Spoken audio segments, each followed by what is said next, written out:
Welcome to Real Rover. I'm your roving host, John Craig. Real Rover へようこそ。クレイグ・ジョンでございます。Introducing you to people you would never have heard of if it wasn't for Real Rover. Here we go.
皆さんはじめまして、エハン・デラヴィと申します。これからは私とグラハム・ハンコックとの対談は約1時間の内容となっておりますけれども、イギリスで2006年4月の末に録画された内容となっております。全体の私たちの対談のテーマはやはり古代文明とそれから異次元との関係ですよね。で、グラハム・ハンコックという人物についてご存知の方が多いかなと思うんですが、特に日本で大ヒットした作品の名前は「神々の指紋」がございますよね。しかしその神々の指紋以前に書かれた本のタイトルは「神の刻印」という本ですね。読まれたことのある方がよくいらっしゃるかなと思うんですが、実は今回のこれからの1時間の対談のほとんどの内容はある国ある幻のものについてです。エチオピアなんです。神の刻印のステージはエチオピアなんですよ。しかしかなり古い時代のエチオピアです。どのようにしてグラハム・ハンコック氏は古代文明に見せられるようになったのでしょうか。みんなご存知でしょうか。もともとジャーナリストだったんですね。どういうきっかけがあったのか、どのような流れになって彼は幻の契約のアークを探し求めるようになったのかは、これからの楽しみのインタビューの大部分の情報となっております。では早速これからイギリスで行われたバースという伝統の古いローマ時代からの伝統の古いバースという町でハンコック氏の家で録画されたインタビューをぜひ見ていきましょう。私はところどころで解説をさせていただきたいと思いますので、また。Let's begin, Grim. I've just explained, as we said earlier, two aspects to the ancient teachers of mankind that we'll delve into during our discussions. The first being the ancient civilizations themselves that you've written so extensively about. But the beginning was really in Ethiopia, I believe, of your current research, ancient civilization research. So tell me how it all began in Ethiopia. Well, it goes back quite a long way. I've been a writer all my working life, but I started out in journalism, and as a journalist, I was interested in current affairs, politics, economics. I developed a specialist interest in Africa and in East Africa in particular, and I became the East Africa correspondent for The Economist. I was based in Nairobi, in Kenya. And one of the countries that was regularly on my beat as a correspondent was Ethiopia. It became a big news story during the 1980s to do with famines and wars in Ethiopia. So I was regularly visiting Ethiopia to cover current affairs there. And while traveling in Ethiopia, I came across the extraordinary tradition that lies at the heart of Ethiopian culture. Ethiopia is a very ancient Christian country. It converted to Christianity long before Britain did, for example. We have some of the very earliest examples of Christianity are found in Ethiopia. But the Ethiopian Orthodox Church claims to possess a pre-Christian relic. A pre-Christian relic of enormous importance, which is central and fundamental to everything that happens within the Ethiopian Orthodox Church. And that pre-Christian relic is the Ark of the Covenant, made famous, of course, in the Raiders of the Lost Ark Indiana Jones movie. Now, the Ark of the Covenant dominates the Old Testament story.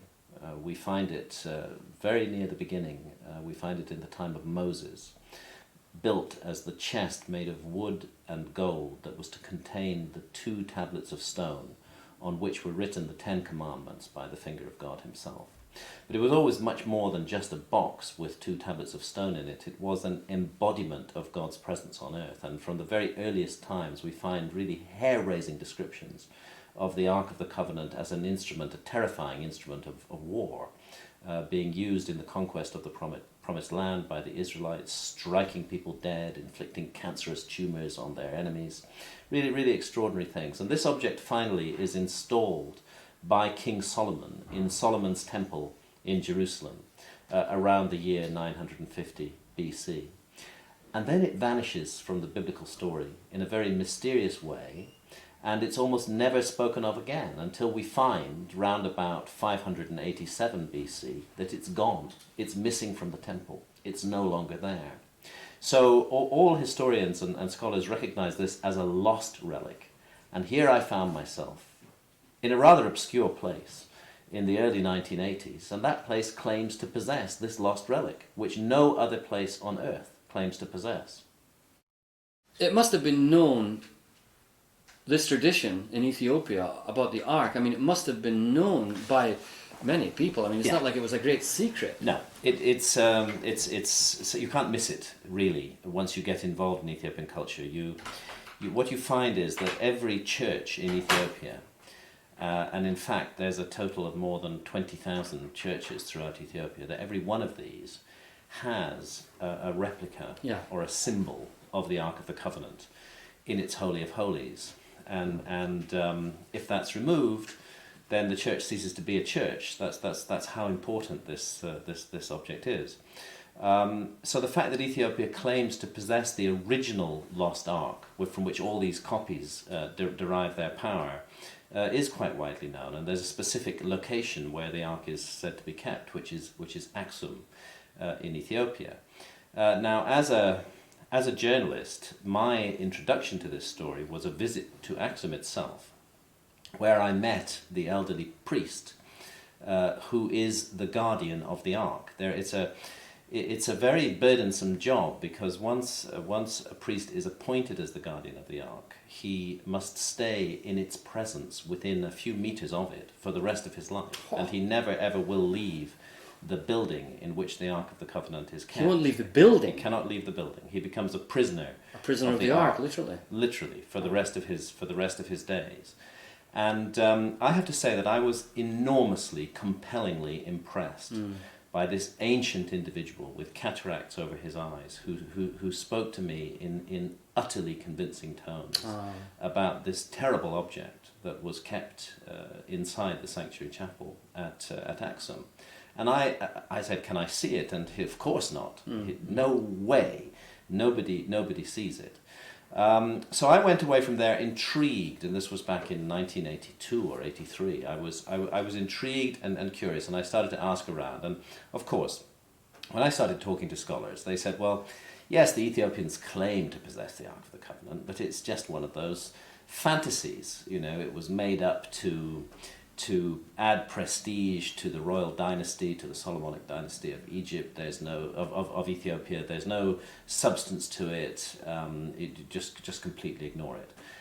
But really, when I pressed the scholars on why they felt it should be ignored, they had no evidence. They had nothing, just a kind of prejudice that an object so powerful, so significant in the Old Testament story could have ended up in a place like Ethiopia. They just couldn't buy that. They couldn't accept it, and so it was automatically dismissed. And it's actually from those early encounters with archaeologists and historical experts that I began to develop my latest skepticism of the authority of experts in these fields. Because what I found was that these so-called experts were dismissing an enormously interesting subject without investigating it at all. 1973年に私自身はエチオピアを訪問しまして、約 2,3 週間旅をしながら、いろんな噂を聞いたんですね。噂の中になんかこの国はすごい古い伝統がありまして、世界にない石からできている教会があると聞いたんですね。場所はラリベラと呼ばれる場所ですね。でこれはちょっと皆さん想像しがたいと思うんですが、普通は石の教会と思えば一個一個のこういった石をね形にして積み上げていくことは普通の発想なんですが、そうじゃないんですよ。岩盤、ものすごく大きな岩盤があると想像してください。それを全部掘っていくんですね、上から。そしてその中を全部空洞にして形となるわけですね。ラリベラという町ではそういった石の教会が数箇所にありまして、世界にないんですね。どのようにしてそれができたのか、誰が作ったのかという謎について、実は神の刻印の中に書いてありますけれども、実はテンプル騎士団がやったのではないかという話がございますが、これからの私たちのインタビューの中でキーワードはいくつかありますね。まずソロモン王というキーワードが出ます。皆さんご存知ですか？西洋人ならば、皆ソロモンの名前はしています。旧約聖書にソロモン王についての文章は結構ありまして、非常に知恵あふれる偉大なるソロモン王は、あるとんでもないお寺を作ったんですね。お寺というか神殿というか、どういうものでしょうか。皆さん想像できますか？見たことありますか？イメージ。偉大なる神殿を作るというふうになってますね。ソロモン王はなぜ作ったか。実はある一つの宝物をガードするために、そのものに対して捧げる気持ちでもって、こんだけの世界一の神殿を作りましたよという伝説、歴史がちゃんとあるんですね。ずっと後日となってそのソロモンの作った神殿は破壊されてて、もう一回建て直されてまた破壊されるという歴史があるわけですが、なぜ一番最初からソロモンはあれを作ったのかという話はこれから聞いていただけると思うんですね。そして実はソロモン王にすごい恋人が出てくる話なんですね。ソロモンはユダヤ人だったんですよ。だからいる場所はイスラエルなんですね。エルサレムですね。ソロモンの神殿はエルサレムにあるにもかかわらず、どうして後日エチオピアとの関係ができたでしょうか。ここでさすがのハンコック氏の見解ですね。徹底的に調べるんです。エチオピアに行くんです。いろんな学者に話を伺う。いろんな調査をする。そしてやはりどっかでそのエチオピアとイスラエルのコネクションはあると思って見つけたんです。シーバの美しいシーバの女王の話がありますが、そのソロモン王とクイーン・オブ・シーバのすごいラブストーリーが出てくるわけです。King Solomon, the Queen of Sheba, Solomon's Temple、 そしてThe Ark、 契約のアークの話でございますので楽しみにしてください。And as I started to probe a little more deeply, I began to realize that there was a constellation of related mysteries in Ethiopia, which added weight to their claim to possess the Ark of the Covenant. One of those, very, very significant, is the ancient presence in Ethiopia of a Jewish community. They're called the Falashas, or the Beta Israel, means the house of Israel. They are indistinguishable from other Ethiopians, both in terms of the language they speak and in terms of their appearance. But their religion is Judaism. And it's very ancient style of Judaism. It's not the kind of Judaism that we find in the modern world today. They don't know the book called the Talmud, which all modern Jews use. They only know the Torah, the Old Testament. Modern Jews, since 2,000 years, have abandoned the practice of sacrifice because they no longer have a temple. But sacrifice is still practiced by the Jews in Ethiopia. It's as though they were a sort of frozen section of the Old Testament world, just frozen in amber and kept and preserved in Ethiopia. And we have to ask ourselves where these people came from. I began to investigate the subject and look at it from many different directions. I listened to what the experts said, but I didn't allow myself to be fully convinced by that, because it was just opinion. And the more that I looked into it, and at this stage I was looking into it very much as a journalist, nosing around after a good story, the more I looked into it, the more I realized that it might be possible to stand this story up. That there was an official version of how the Ark had got to Ethiopia. To cut a long story short, Ethiopia Ethiopia's last emperor, Emperor Haile Selassie, who was deposed in 1974, claimed to be and was believed to be the 225th direct line descendant of the fabled biblical King Solomon. Yeah.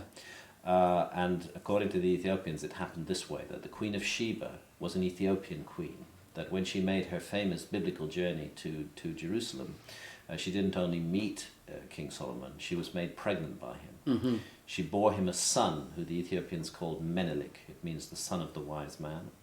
But she already had left Israel while she was still pregnant, and she gave birth to her son in Ethiopia. As a young man, aged about 20, he returned to the court of his father, was recognized, spent a year at the court of his father, and at the end of that year, by various contrivances, managed to steal the Ark of the Covenant from the temple in Jerusalem and carry it off to Ethiopia. According to the Ethiopian story, King Solomon sent troops after them, but he told those troops, if they have passed the borders of Israel, then let them go, because it means God wants the ark to be in another land. This was the story. There are many problems with the story. At the time of King Solomon, around 950 BC, there's no evidence for any kind of civilization in Ethiopia, let alone one of the scope of the Queen of Sheba. Civilization doesn't come till much later.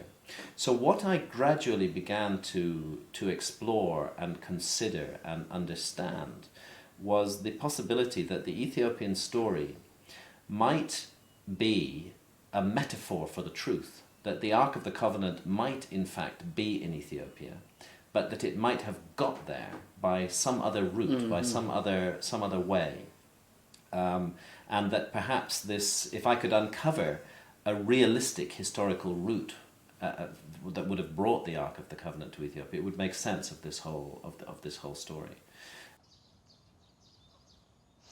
イスラエルの歴史は非常に面白いですね。いろんな冒険をしましたね。古代イスラエル人。戦争もあって、バビロニアとの戦争によってイスラエルが負けて、イスラエル人は集団逮捕という感じでみんな、バビロンに送られて、ちょうどあの頃にエルサレムの中心にあって、あの神殿の中にあった契約のアークは突然消えてしまいます。ずっとハンコック氏はトラッキングしていく。エチオピアに行ったのではないか。一つのヒントはエレファンティーナアイランドという南エジプトにある島のことですね。そこでなんと古代ユダヤ人の宗教儀式をやっているユダヤ人がいるという情報は彼はキャッチできたんですね。なぜ南エジプトにユダヤ人にいるのか。それだけではなく、そこからターナ湖というエチオピアの高原にある湖にたくさんの島々があって、それぞれの島々とアークとの関係は具体的に歴史的にあるというふうに彼が発見するのです。それから、アクスムというそのエチオピアの一番宗教または儀式センターの中心となる町にそのアークが行くという具体的な流れについてこれからハンコックは説明してくれます。どうぞ楽しみにしてください。エチオピアのアークの冒険の次の段階に入ります。So I began to look into this, and again I emphasize that my interests at this stage were not primarily in ancient civilizations and the mysteries of the past. My interests were still very much those in current affairs. So this was a kind of sideline for me as I began to explore it. And what I found was an absolutely valid and extremely persuasive and realistic route by which the Ark of the Covenant could have got to Ethiopia later than the legend said, and then been incorporated into this legendary cycle. And I guess as I was pursuing this evidence and this information, this detective work, because it was detective work, I began to realize what an extraordinary field the past really is. and how little we humans know about it, and how much we rely on a pitiful selection of documents that have survived from the past, and how much sometimes completely unnecessary weight we give to the opinions of authorities, academic experts, most of whom themselves really are not in possession of facts, but only of interpretations. So it was a grounding for me in a whole new area of inquiry, that I would turn my investigative talents as a journalist from current affairs into the re-exploration of the past. This began for me, very much began for me, with the Ark of the Covenant in Ethiopia. Yeah, I think those credentials are what has made you so successful, because you looked at that story, or the potential for a story, through the eyes of a journalist who had not been in that realm before. And I think you've been credited with having created a new genre, which is the so-called mystery ancient civilization genre. But the beginnings were in Ethiopia. For me also, I felt something in Ethiopia, even though I didn't have any of the knowledge or the information about the Ark. I certainly felt that there was something very ancient there that needed to be explored, and I was interested in the island in Lake Tana, where there is the monastery. It didn't get there, but always felt that we really hadn't been told anything about Ethiopia, and we certainly hadn't been really told anything about Egypt. And it was after you came out with The Sign and the Seal, which was published in what year? 1992. When The Sign and the Seal was published, what was the initial reaction to it from the... Well, the initial reaction to The Sign and the Seal all around the world was really quite positive. Of course, there were those academic experts who still continued to say the Ark of the Covenant couldn't possibly be in Ethiopia, but it was widely accepted that I had presented a valid means by which it might have got there, and perhaps I should just outline that very briefly.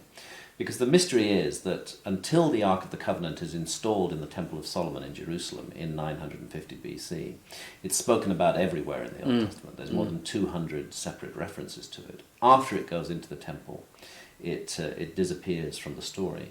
In 587 BC, Jerusalem is sacked by the Babylonians. They invade, and they completely ransack the temple. They search every room. They remove every object of value. They're tremendous bureaucrats, and they keep extremely detailed records which have survived of what they remove. And the mystery is, the Ark wasn't there. It wasn't there when they got there. It had been taken out of the temple before that. And this is what I then began to focus on. And I was able to use computer searches of the Bible to narrow this down. We won't go into all the details here, but it became clear to me that the Ark had to have been removed in a relatively small window of time in the 7th century before Christ, the 600s BC. And so I asked myself, what was happening in that period? And it turned out that a monarch had taken the throne in Jerusalem called Manasseh, who had abandoned the Jewish faith. He had installed a gigantic pagan idol in the Holy of Holies of the temple, an Asherah, and this is spoken of in terms of revulsion in the Old Testament, that he did this. And what I believe happened, and I got backing from biblical scholars on this, is that the priests who were loyal to the old religion of the Ark of the Covenant could not tolerate for it to remain in the ritual pollution of a pagan idol. They had to remove it from the Holy of Holies. And I feel very strongly that it's not a coincidence that at exactly that time, around 650 BC, far away to the south, on the island of Elephantine in southern Egypt near the modern town of Aswan, suddenly a Jewish temple is built. This is a very extraordinary thing to happen. Within the Jewish faith, the first temple is accorded very special significance. There were never supposed to be other temples, and yet at a time when the first temple still existed in 650 BC, we find another Jewish temple being built of all places in Egypt. Why in Egypt? Well, it turns out there had been a large Jewish population on that island working as mercenaries for the Egyptians, protecting the southern borders of Egypt, going back several hundred years. And then suddenly, in 650 BC, that Jewish population becomes home to a temple that is built to the identical dimensions of the Temple of Solomon itself. And we know from the Bible that the Temple of Solomon was built, and I quote, as an house of rest for the Ark of the Covenant of the Lord. The question I had to ask myself was, why was this other temple built in Egypt at exactly the time the Ark goes missing from Jerusalem? It seemed to me very plausible, that it was built to house the Ark. For the next 200 years, that temple remained there. Around 410 BC, it is also destroyed. There's a conflict between the Jewish population of Elephantine and the Egyptians. The Jewish population disappears from history. We don't know what happened to them. There's no evidence that they were murdered, massacred. There's no evidence that they were got out of the way. They seem to have fled. And as I reconstruct the story, they fled south. They followed the Nile River system south, carrying the Ark with them.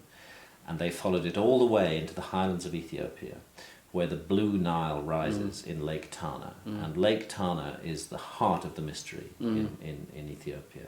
And on Lake Tana, after a great deal of research, I found an island quite off the beaten track, the very old monastery on it, where the monks have their own unique tradition of the Ark of the Covenant. Wow. And their story is that their forefathers in the distant past used to be Jews, that they brought the Ark of the Covenant to Ethiopia. They brought it to that island, and it remained on that around, to put it in our calendar, around the date of the 400s BC. And it remained on that island until Ethiopia's conversion to Christianity in the 200s AD. And at that time, the newly Christianized king of Ethiopia, whose headquarters was in Aksum, whose capital was in Aksum, came to Lake Tana and physically removed the Ark, carried it off to Aksum, and there, with a few exceptions, it has been ever since. It ties in perfectly with the presence of ancient Old Testament style Jews in Ethiopia, and it helps us to understand why this Jewish relic was co-opted into Ethiopian Christianity and became the primary symbol of Ethiopian Christianity.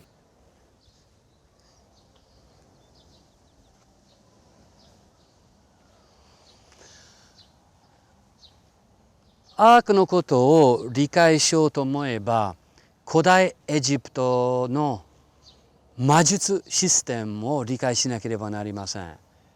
どういうことかと言いますと、アークのいわゆる設計、アークの作り方を直接的にいわゆる神々からいただいたのはモーゼですね。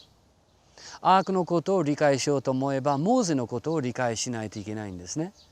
でモーゼのことを理解するためにモーゼはどういう伝統から出られた方なのかということを考えていかなければなりません。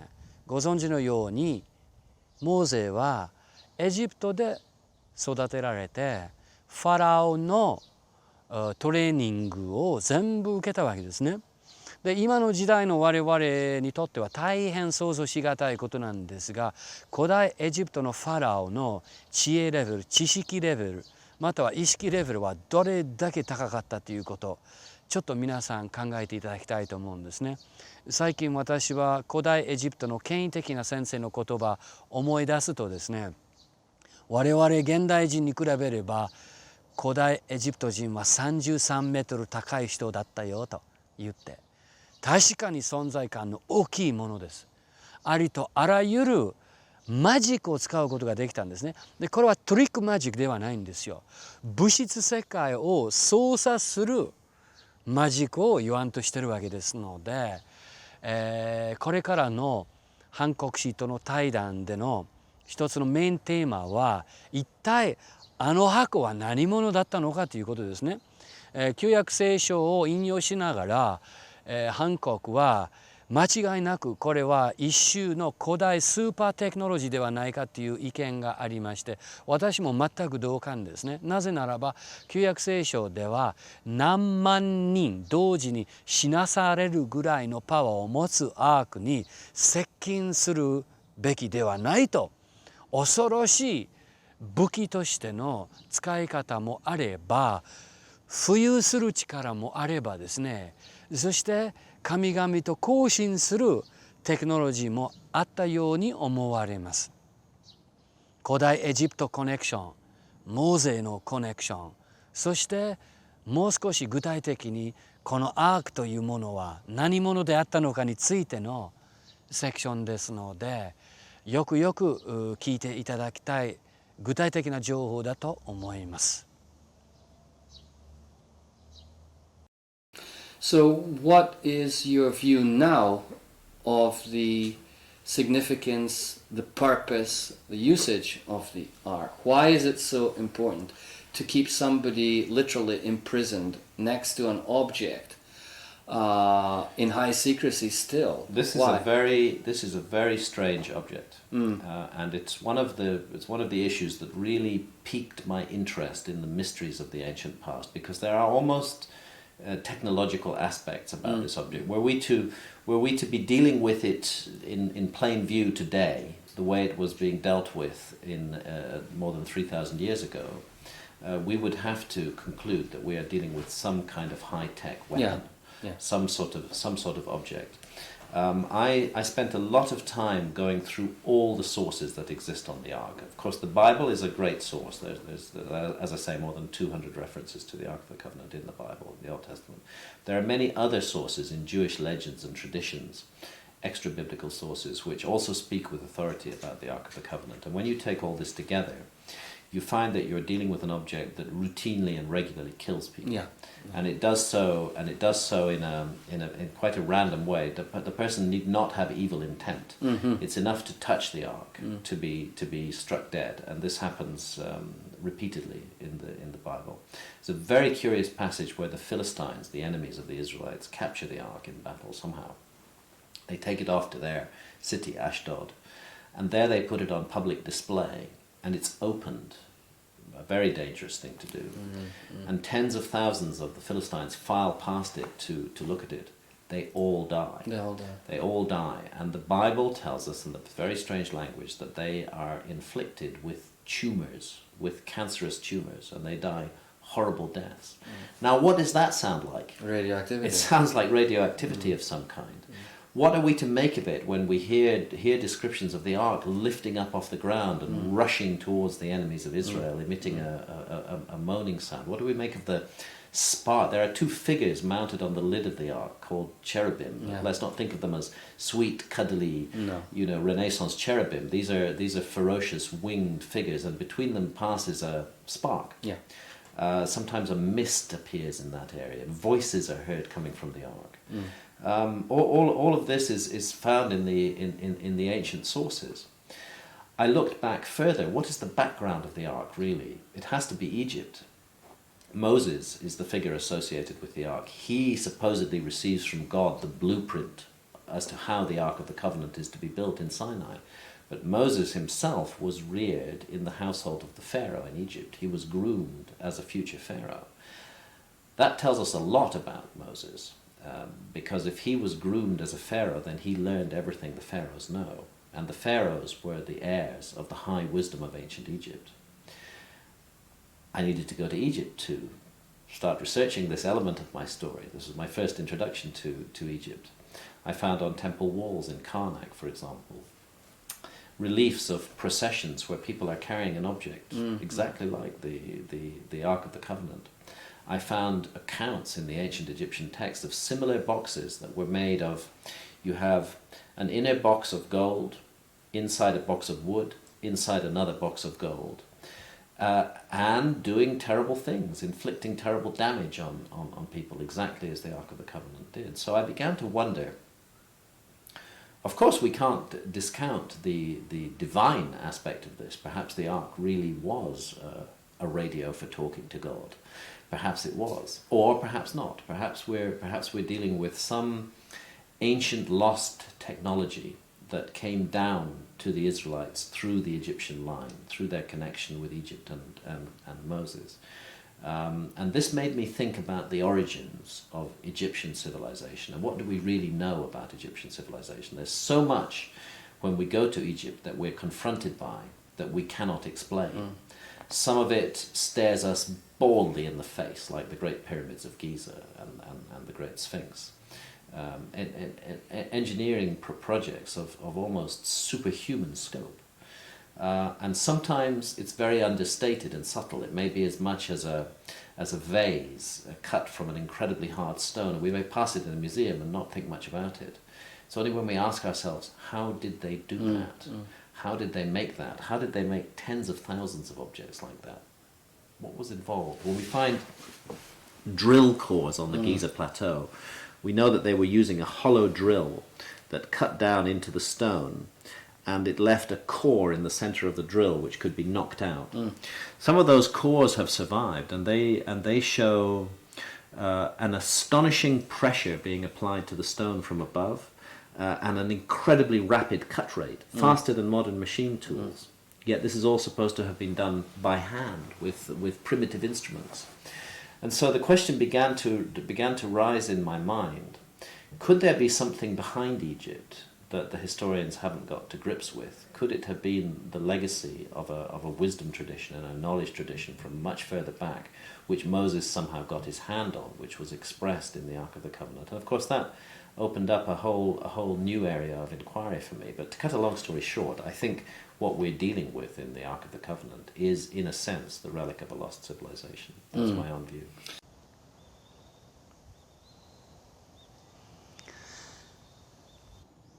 エジプトにたどり着きましたね。ハンコックはエジプトではどのようにしてモーゼがあのテクノロジーを使うことでアークを作ることができたか、大パーツだらけのあの古代エジプト、これはスフィンクスやピラミッドだけではなく、ありとあらゆるスーパーハイレベルの古代テクノロジーがあったことはもう今となってほぼ間違いのないことですが、今となるまで一般の考古学者は否定し続けますね。古代エジプト人は我々よりもレベルが低くて、どれを使って石を積み重ねるように、もうこれはナンセンスですね。どう考えてもきちっとした説明を受けるべきだと思いません？でやっぱりそういったきちっとした説明をしてくれたのはハンコックではないかと思います。次のセクションではもっと探し求めるんですね。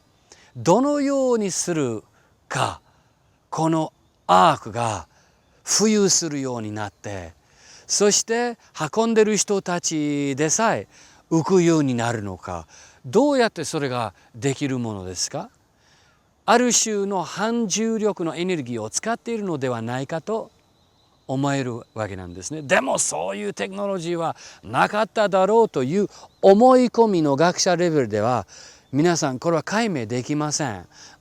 間違いなくある種の反重力を使ったのではないかと、ハンコックも私も別々の研究の仕方でもって同じ結論にたどり着いたわけですね。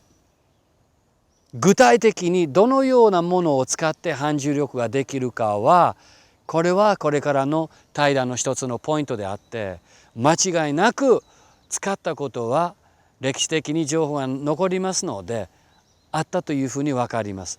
だからout of parts all parts テクノロジーと今皆さんよくご存知かなと思うんですが、1980年代90年代においてはまだ神々の指紋という本は出ていない時代に、エチオピアの問題から出発してエジプトにシフトしていくハンコックのこの研究はいかにすごいか、そしてものすごく論理的だというふうに分かりますね。一つの問題が解決できれば次の問題が出てくるような感じで、じゃあエジプト、はいファラオ、はい反重力、おそらくこれは全てモーゼはその中心人物として秘密が分かるマジシャンだったんですね。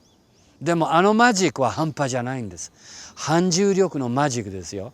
おそらく同じマジックを使ってピラミッドを建設したのではないかと私も今となってそうではないかと思います。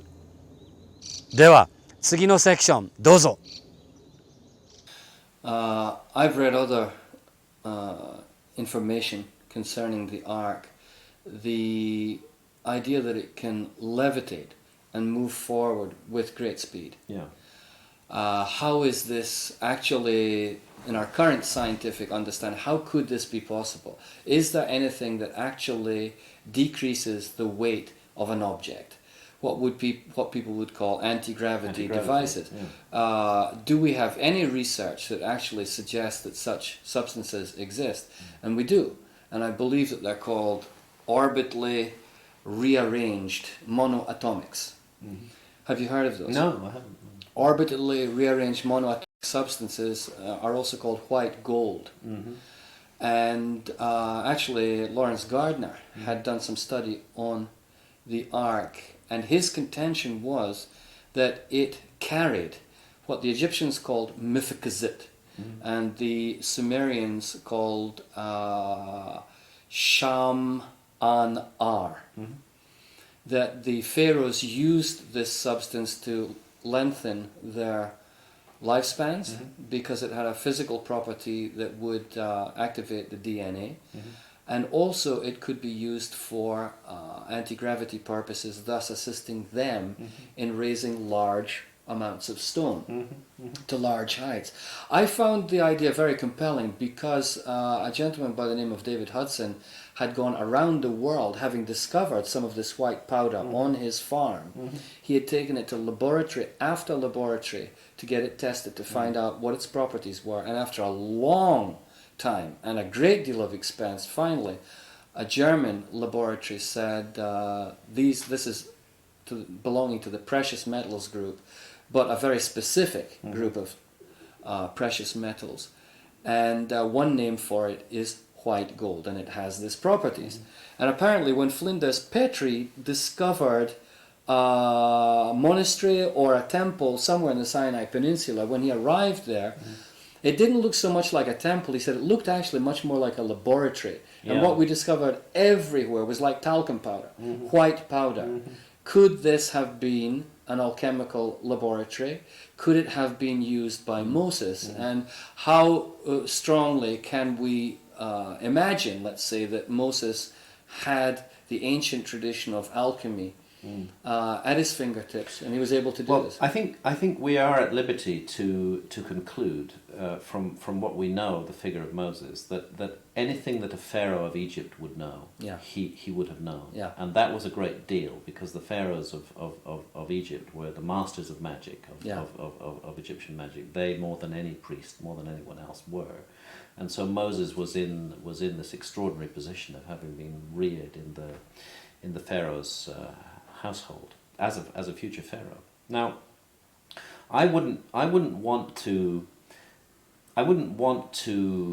insist on any particular technical explanation for why the ark works. I think we need the object itself in order to do that, and the Ethiopians aren't about to let it go. No, nobody's about to let us see the ark. I think that to me what was in a way more important was satisfying myself that the ark is part of a category or a class of objects that have come down to us from the ancient world, which we simply cannot explain with our present view of history. And what that says to me is that there is clearly something seriously wrong with our present view of history. If the present theory of history is correct, then it ought to be able to explain almost everything. But there are certain objects and artifacts, some people call them out-of-place artifacts, which have come down to us from the past, which just don't fit that comfortable picture, which really require some kind of high-tech civilization to have been involved in their construction. At any rate, a civilization with abilities that our own much vaunted industrialized culture of today doesn't have, because there are right there on the Giza Plateau, there are quite a number of issues that really can't be explained at all by conventional science, and that's true of the astonishing precision and construction of the Great Pyramid, and it's also true if you go into the Pyramid of Menkaure, the third pyramid, of the deep subterranean areas underneath that, where we find huge megalithic slabs laid in impossible positions. You're looking at 50 or 60 tons of stone, sometimes more, laid in tiny spaces where there's no room to maneuver. It just could not be done with physical labor. They had to have some other way to do it. And it was this feeling that there are so many artifacts of this kind, so many construction projects of this kind that have come down from the ancient world that we can't explain, that began to open my mind to the possibility that there might be something missing from the human story. We might have a forgotten episode of higher culture, of higher civilization, which could explain these technological issues. So the Ark, for me, was the first of many such mysteries that I was to inquire into. エジプトの研究によってグラハム・ハンコック氏はエジプトだけではないというふうに気づくようになります。つまり同じようなテクノロジーを使って同じスタイルの建築学を使って全世界的に我々の今まで教えられた歴史以前の古代文明があったのではないかという出発点はだいたいこのところからスタートするんですね。全世界的に古代文明があったとします。私は十数年間同じような研究をしてまいりましたので間違いがありません。なぜならば全世界に同じ一つの共通の神話があるからです。どういう神話かと言いますと大洪水の神話だと言われるようになった話ですね。神話の意味は何でしょう皆さん。神話という別の読みがありますよね。英語では myth というんですが響きとしてはおとぎ話とか、本当の話ではないというようなニュアンスも含まれております。あったでしょう大洪水。全世界的に影響があった。それまでのそれぞれの国々にあふれた共通点のあった古代文明は全滅された。そしてずっと後となって復活したのごとくまだその古代人の知恵が残った一つの文明であるエジプトでもう一回活用されたテクノロジーでしょうと思います。次のセクションでこの大洪水についての話、全世界的な古代文明の遺跡についての話ですので、これはハンコックの一番スペシャリティとする分野ですので、とても注目すべき話いっぱいあります。どうぞ聞いてください。And thanks to that, a lot more people have now got a lot more doubt about the current story of how we developed, which is basically 5,000-6,000 years of history. And we develop along linear paths and we get more and more technologically adept, and here we are now. Well, it sounds all very good in theory, but there's actually far more evidence, as you and others have discovered, that it's precisely the other way around, that civilization has devolved, and that we had much more advanced technology then, especially for the creation of large monolithic ceremonial centers all over the world. And I suspect that this was a technology that harnessed the power of the human mind in the way that modern technologies do not. Modern technology is all about mechanical advantage and mechanical material solutions to mechanical and material problems. But I suspect that a higher culture of remote antiquity may have developed the faculties that we call psi faculties today, which our scientists tend to dismiss. It's another one of those things that they ignore, the notion that the human mind might have supernatural powers. Maybe it does, and maybe that's what ancient civilizations tapped into in order to achieve their extraordinary results. I'm sure that's a very large part of it. I'm also interested in the fact that it's worldwide. And after you had gone to Egypt and had written about that in Fingerprints of the Gods, which really opened it up for a lot of people, the man in the street, to have the first doubts of maybe this really is a whole different picture of the past that we have here. After that, you went around the world and you found correlations between all of the ancient sites, whether they be in Peru or in Mexico or in Angkor Wat. All around the world there's a common theme that there was indeed, it appears, some form of ancient civilization out of which they built all around the world the same kind of monuments based on the same principles, based on similar mathematics, and obviously using the same kind of technologies. So what happened to this ancient civilization, and why were they so incredibly involved in astronomical considerations? Maybe you'd like to talk a little bit about that. Yes. The notion that there might have been a forgotten episode in human history, I was drawn to that notion first by the need to explain certain out-of-place technologies like the Ark of the Covenant. But actually, there's another route into that notion, and that route comes from global mythology. All around the world, there's hardly any culture in the world which is an exception to this. There is a memory stored in myth and folklore of a golden age, of a time in the distant past when human beings were much more advanced than they are now. Indeed, had almost godlike powers and walked with the gods, where all the needs of mankind were met, where magical powers were at our disposal. And then there was a disaster. This is the story all over the world. There are thousands, literally thousands of stories from the most unexpected cultures which tell the same thing. It's a flood, a global flood. It's accompanied by a darkening of the skies, by a black bituminous rain that falls from the sky, by tremendous earthquakes and volcanic eruptions.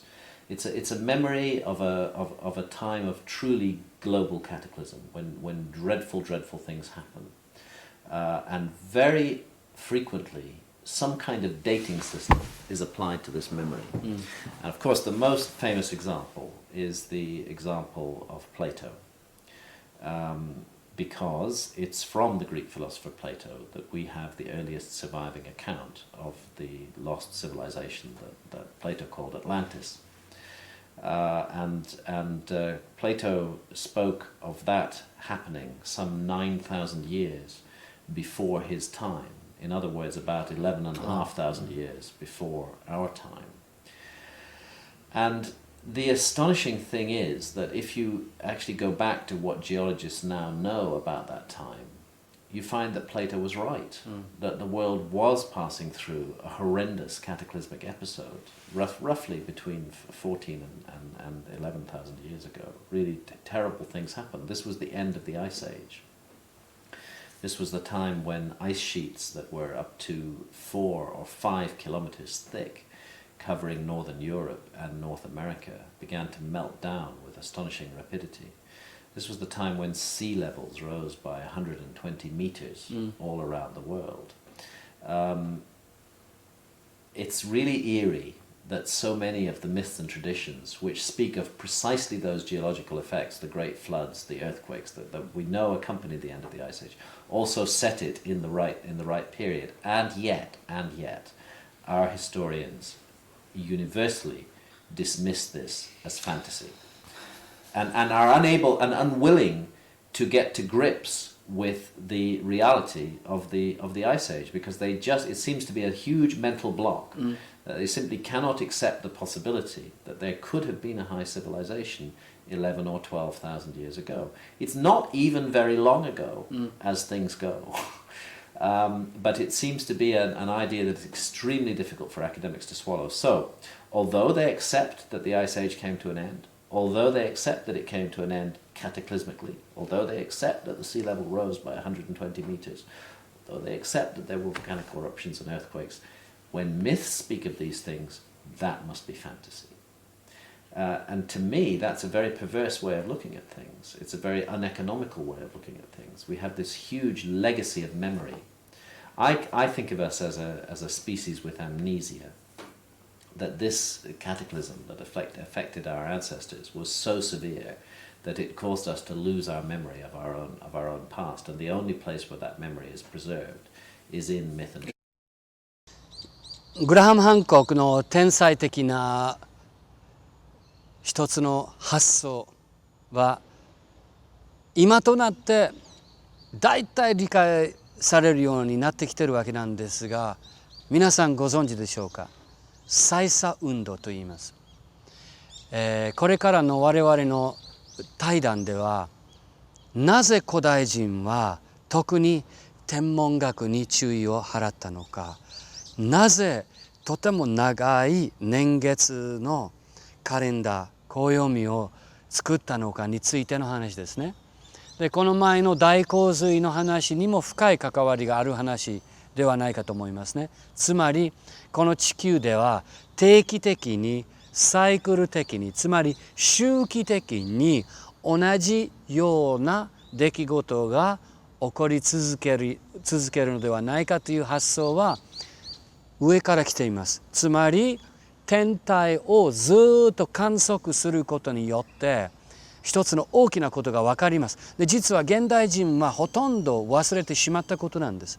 どういうことかと言いますと、私はここに座っておりますよね。そして、毎晩見てる星々の位置は決まっていますよね。どの季節にしても今の季節に星はあの辺にありますよと。例えばシリウス、例えばオリオン、位置は決まっています。これは宇宙の法則だからと皆さんは思いますよね。しかしそうではございません。実際に私はここにですよ、一生の間72年間ずっとここに座るとしたら、それぞれの見ている毎晩の星々は360度の中の1度左にずれます。左に行きます。これが再査運動という現象なんですね。72年がかかりますよ、皆さん。一度バックしてずれるために。ほとんど気がつかないでしょう。10年ではどうなるでしょうか。ほとんど変わりがない。100年では少しわかる。720年ならば10度が変わりますね。10度の変化がありますよね。それだったらちょっと気がつくかもしれない。何千年になるとかなりわかりますね。しかし人間は何千年間は生きていけないんですよね。どのようにして古代人はこの偉大なる宇宙的なサイクルが分かったのかについてこれから話をします。計算の早い方がいらっしゃれば分かります。一度が72年かかるという話でしたね。360度は何年かかるでしょうか。360かける72で再査運動のグレートイヤーというサイクルが分かります。では具体的にこれからハンコックさんに聞いてみたいと思います。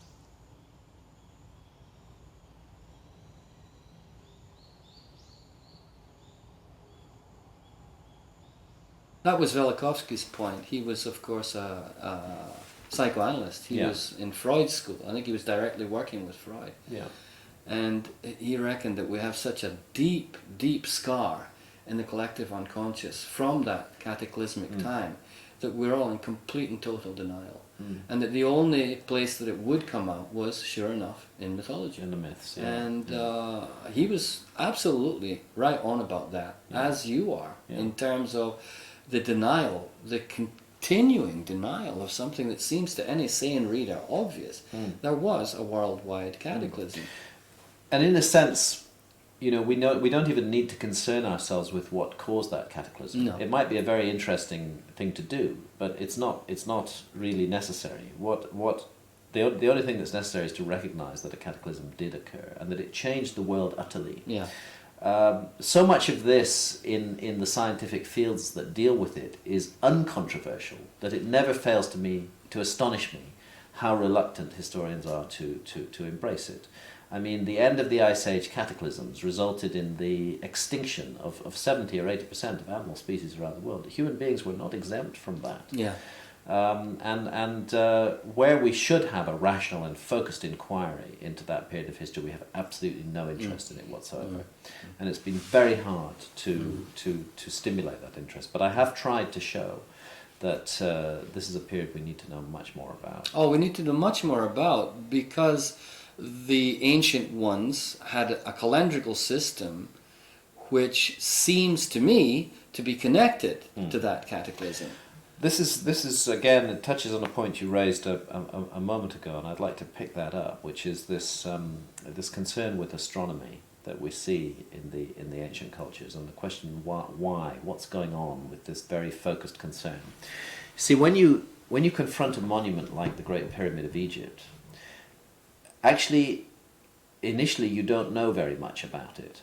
It has no inscriptions on it, so it doesn't tell you about itself, not in language. But it does tell you about itself in other ways. The astonishing precision of the monument, the fact that it's within a fraction of a single degree perfectly aligned to true north, tells us that the people who built it were astronomers. They were using astronomy. And when we go back into the very earliest records that have survived from ancient Egypt, we find this intense concern with the stars, with the planets, with the motions of these celestial bodies and their relationship to time. And we find that same intense concern expressed all around the high civilizations of antiquity, and they all have it from the very beginning. It was like they were born with it. And they were born already with an advanced state of knowledge about the nature of the heavens. A state of knowledge that in later times was lost, and that was only rediscovered by our own civilization really since the Renaissance. There is a particular phenomenon which astronomers call the precession of the equinoxes. And the orthodox explanation for this phenomenon is that there is a wobble on the axis of the Earth, and that this very slow wobble completes a cycle in approximately 26,000 years. Now, because the Earth is the viewing platform from which we observe the stars, it follows that any changes of orientation in the platform on which we are positioned will cause a corresponding change in the position of the star in the sky to an observer based on Earth. Although the stars may not be moving, the movement of the platform from which we observe them does. And over a long period of time, with accurate observations, it is quite possible to measure this process. And with modern computers, it's all made extremely easy for us. I have a computer program where I can look at the sky over any point at the Earth's surface at any time in the last 30,000 years and be very confident that that is how the stars looked then. That is how they were positioned.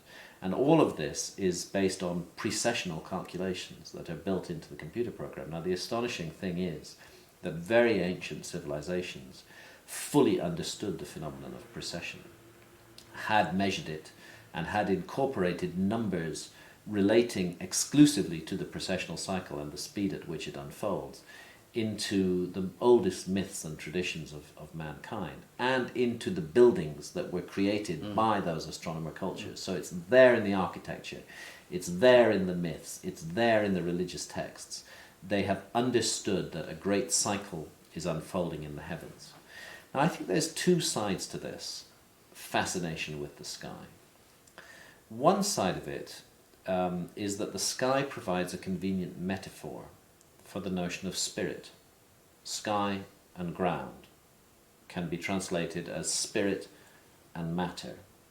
And so I think cultures, unlike ours, which is only interested in matter, the ancient civilizations were interested in the immaterial aspect of man, our aspiration for a life beyond. And they used the sky and the stars as a metaphor for that aspiration. That is one issue that I'm quite sure of. I think a parallel issue is going on as well, which concerns calendar systems and the measurement of time, and the sense that everything that goes around comes around. I have a feeling that what that all may go back to is a lost civilization of antiquity, which was destroyed in the great cataclysm at the end of the Ice Age. I think there were survivors, and I think they understood that this cyclical process that had destroyed them is going to come round again. Yeah. And I think they built in a mechanism using the stars as a permanent frame of reference to allow future humans to become aware of that danger. It was the best way to pass down a message to the future. To bring this down to a very simple analogy, the builders of the Hoover Dam in the United States incorporated a model of the stars over the Hoover Dam at the time the dam was completed. And the reason they did that piece of sculpture, which is built into the structure, the reason they gave was very simple. They said, well, we don't know what's going to happen in 10,000 years' time. Our civilization may be long gone. People may have forgotten why this enormous object, or when it was built, or who built it, or may all be forgotten. But if we build this star clock into it, then future archaeologists 10,000 years from now, by studying the heavens, will be able to work out exactly when we built this dam. And I think that it's a kind of coded message using the stars and the motions of the stars that is being passed down to us by the ancients. And I think it's really important that we get to grips with that message and understand it. いかがでしょうか皆さん。このアドベンチャーストーリーですね。知的なアドベンチャーですね。始まりは東アフリカの記者であったグラハム・ハンコックはエチオピアのすべての教会に契約のアークのレプリカが置かれているという話を聞いて、どういうことだと考えて、それから実際に歴史的な文献を調べて現地調査をしながら、アークはエジプト、そしてエチオピア、それからイスラエルの3つの国に深く関わる中で、多分源はエジプトではないかというふうに気づいて、それから古代エジプトに見せられるようになり、しかし古代エジプトだけではなく全世界的な古代文明のコネクションがあったというふうに分かるようになったんだということですね。でその古代文明はどのようにしてなくなったかということになりますと、大洪水があったんだということですね。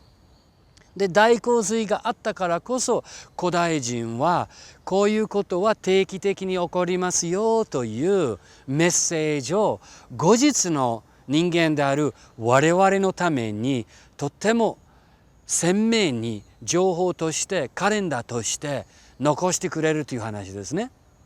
それから再差運動という大きな鍵が出てくるわけですね。再差運動が分からなければ古代文明は全く理解できないんですよ皆さん。私も十数年研究しておりますので、これがポイントなんです。これは宇宙的な話なんで、この地球レベルの話だけではないんですよ。宇宙は常に変化しているということであって、じゃあ再差運動を引き起こしていることは何だろうということになりますね。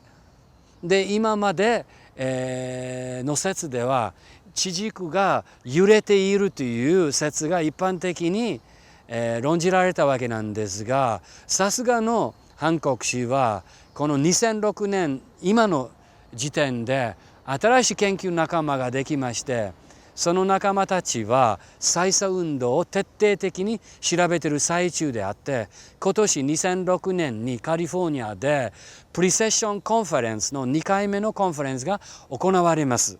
つまりいろんなバックグラウンドの学者が集まりまして、何がこの再差運動の原因となるものなのかについて徹底的に論じるわけなんですね。だから時代的に私たちは古代人の知識レベルに今接近しつつあるのではないかという時代ですね。決して私たちのレベルは高いと思いません。彼らのレベルははるかに高いと思われます。それから実はこの再差運動の背後に何があるかという話になりますと、ハンコックの話の中で定期的にある彗星らしきものはこの太陽系内に接近することによって大きなカタストロフィーを引き起こす可能性があるのではないかと言いますが、まだ確認できていませんので、こうだそうだ言えない。そして再差運動の新しい研究になりますと、おそらく私も非常に可能性が高いと思いましたのは、太陽系の太陽があることに対してはもう一つの太陽が存在しているのではないかという仮説ですね。そして2つの星がお互いに接近したり遠ざかったりするサイクルを持つということですね。これはなかなか今の天文学者が受け入れる状態ではないですが、古代人が分かったでしょう。これがシリウスではないか、これが太陽ではないか。シリウスと太陽が接近するときにどうなるのか、遠ざかっていくときにどういう変化が起こるのかについての話も楽しみにしてください。再差運動、宇宙の動き、古代人の知恵、大変面白いところまで来ました。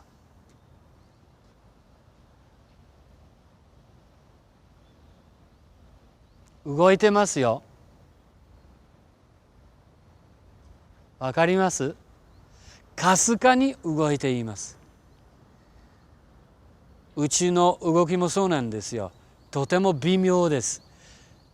ちょっとだけ見ればわかりません。よく注意を払うと動いてます。では最後の部分を楽しみにしてください。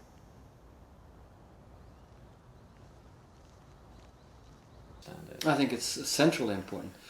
The leonine figure of the Sphinx itself, very possibly signaling that it was connected to the time when the constellation Leo rose above the horizon at the equinox. I think that's very compelling, and I think you argued it very, very well. You'd have to be extremely prejudiced not to at least be open. Not to consider it. Not to consider it. This is one of the, again, it's one of the very, very surprising things to me is how deep the prejudice of archaeologists and Egyptologists is in this area, so that when they are confronted with really rather compelling new information, they are unable to assimilate it because it doesn't fit into their existing framework. And crucially, because that information has not been put forward by Egyptologists. They're not members of the club, and I'd like to pay tribute in this respect to Robert Bauval and his extraordinary work with the Orion correlation. It was Robert who first recognized that the pattern of the three pyramids on the Giza Plateau is extremely similar to the pattern of the three stars in the belt of Orion. And when we use precessional software in a computer, we can see that that similarity gets better and better the further back you go in time. Until around the year 10,500 BC, you get a perfect match. And at the moment when you get that perfect match between the stars and the pyramids, you also get a perfect match between the Sphinx, the Leonine Sphinx, and the constellation of Leo. This moment is the spring equinox in the epoch of 10,500 BC, when the sun is rising due east in line with the gaze of the Sphinx. Behind the sun is the constellation of Leo. At the same moment, due south, we have the constellation of Orion in the pattern of the pyramids. And it's as though they wanted to bring all that was there in the sky down onto the ground to memorialize a date that was written in astronomical language, which can be abstracted, removed from any human calendar. It's written in the language of the sky, and a certain moment of it is frozen on the ground. It can always be decoded. They are speaking of a very ancient date, and it's not an accident that the ancient Egyptian texts do speak of a time, which they call the first time, Zep-Tepi, and that's what we believe Zep-Tepi was. It was that it was expressed architecturally at Giza, and we can call it 10,500 BC. So it was a precessional marker. The precession of the equinoxes was extremely significant, possibly because it related to a recurring cycle of changes on earth, as Yeah. above, so below. As above, so below, yeah. And 10,500 BC would have been then, Zep Tepi would have been in your mind in the 26,000 year cycle that we're looking at here. That would have then been approximately halfway through the cycle. It's about half a cycle away from us. Yeah, it's half a cycle away from us. It's about half a cycle away from us, and the question is, we have the factor of the cycle, which allows everything to come around again, and then we have a deliberate, very structured effort to mark a particular moment in that cycle. A moment in time that we know was accompanied by great cataclysms on Earth. And so what I wonder is, as I said earlier, we don't have to know what caused the end of the Ice Age to know that the Ice Age did come to an end. But it is interesting. And is it possible that there may be some kind of long period comet flying around our solar system, which was studied and witnessed by the ancients and which had a close encounter with the Earth at that time? Is that possible? Is it possible that it's coming back, that they know about it and that we don't, because we wouldn't know? If it's something that comes every 12,000 years, for example, we would not know that it was coming, winging our way. It might be approaching us from the side of the sun. We wouldn't even see it coming. Until it was too late. I wonder about things like that. If some kind of message of a cataclysmic agent. I think you inevitably have to wonder about it. They went to all of that trouble, consciously designing structures that could definitely be interpreted as a warning to future generations that these cyclical events will recur, and that precession is the key to understanding this mathematically. However, precession itself is not very well understood. No, it's not, and it may be, and the whole model may be wrong. Yeah. As you and I both know, the work of Walter Cruttenden in the United States has raised a new possibility. Precession is a deduction based on observations. Yes. The observations are of the regularly, slowly changing positions of the stars at particular seasons of the year. Something is causing those slow changes, and astronomers have been able to separate it from the so-called proper motion of the stars themselves. Right. All stars are in motion, but this is an issue that's different from that. It's something within that larger pattern. Now, the deduction has been that the best explanation for the observation of these changing patterns of the stars, as I mentioned earlier, is that there is a wobble on the axis of the Earth, changing our viewing angle. But what Walter Cruttenden and the Binary Research Institute in the United States have shown, really at a rather high level, is that there could be another movement which would provide us with exactly the same observations, but does not involve a wobble on the axis of the Earth. It involves our own sun orbiting around another star. And as it continues its great orbit around that other star, of course it carries all the planets, including the Earth, with it. Yes. And we would then be on a kind of circle line route around the heavens, and naturally the panoply of the stars would change over a very long period of time in exactly the way that they do with precession. What's exciting and interesting about this theory, which still requires much more work to fully substantiate it, what's exciting and interesting about it, if it's right, is that it could explain this feeling that civilization rises and falls. Maybe there is some cosmic influence that we're being subjected to on this journey, which is bringing us low at certain periods. I think this is the crux of the matter, and I think that this is something that we need to go into more in the next part of our discussion, that there really is some form of cosmic influence which will allow humans to evolve to a very high level, and conversely will plunge them into regular dark ages. All the traditions are involved in dividing time into cycles, whether it be the Mayans, or whether it be the more Western approach of the Metal Age, the Silver Age, the Gold Age, whatever. Things are divided into ages, and the further back you go, the better, the higher, the more intelligent, the more integrated, and the more cosmic they become. And from that point of view, a wobble in the earth would not cause that. Not by any stretch of the imagination. There's no connection whatsoever. Yeah, no, the very intriguing suggestion that Walter Crittenden and his colleagues have made is that human consciousness is mediated by electromagnetic fields. Yes. And that it may be that we're passing through areas of extremely low or extremely high electromagnetic activity. Yes. On this vast journey through space, this vast cyclical journey through space, and therefore cyclically at measurable regular intervals, Yes. we pass through an influence that has an effect on our consciousness, and that effect may be extremely profound, and it may explain why civilization rises and falls in this way. I think it very, very well could. So let's go into that in a bit more detail during the next section. Sure. Thanks.